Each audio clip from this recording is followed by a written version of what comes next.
আসসালামু আলাইকুম। নতুন একটি ভিডিওতে আপনাদের স্বাগতম।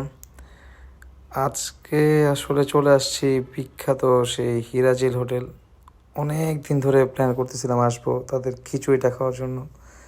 তো আজকে চলে আসলাম কাজের ফাঁকে একটু ফ্রি সময় পেয়ে।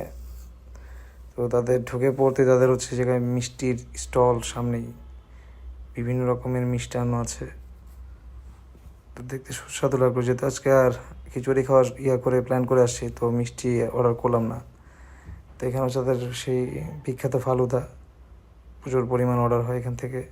এ হচ্ছে পুডিং, আর এখানে পাশে হচ্ছে জুস বার।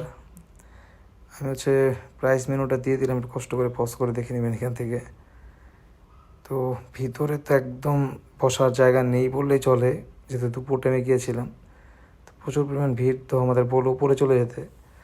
তো আসলে উপরে চলে যাচ্ছি, হচ্ছে বললো বসার এখানে ভালো স্পেস আছে। তো উপরে উঠে গেলাম। উপরে উঠতে দেখলাম এখানেও আসলে মোটামুটি মানুষ ভর্তি। তো থেকে বসার জায়গা পেয়েছিলাম, দেরি না করে তাদের খিচুড়ি আর হচ্ছে এখানে চিকেন পোলাও অর্ডার করে দিয়েছিলাম সাথে সাথে, যেহেতু মাইন্ডসেট করে আসছিলাম এগুলোই খাবো। খিচুড়ি আসলে কালারটা খুবই সুন্দর, এখানে সালাদ কেটে দিয়েছিল। আর হচ্ছে ভাই আবার এক্সট্রা করে মুরগির ঝোল নিয়ে নিয়েছিল এখানে। তো খিচুড়ির কালারটা আসলে খুবই সুন্দর। আসলে এক্সপেকটেশন ছিল ভালো, আসলে খিচুড়িটা দেখেই মন ভরে গিয়েছিল। চিকেন পোলাওটা খুবই ভালো ছিল।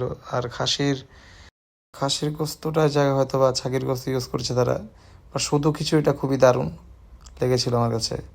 ভালো থাকবেন, আশা করে দেখা হবে নতুন কোনো ভিডিওতে। আল্লাহ হাফেজ।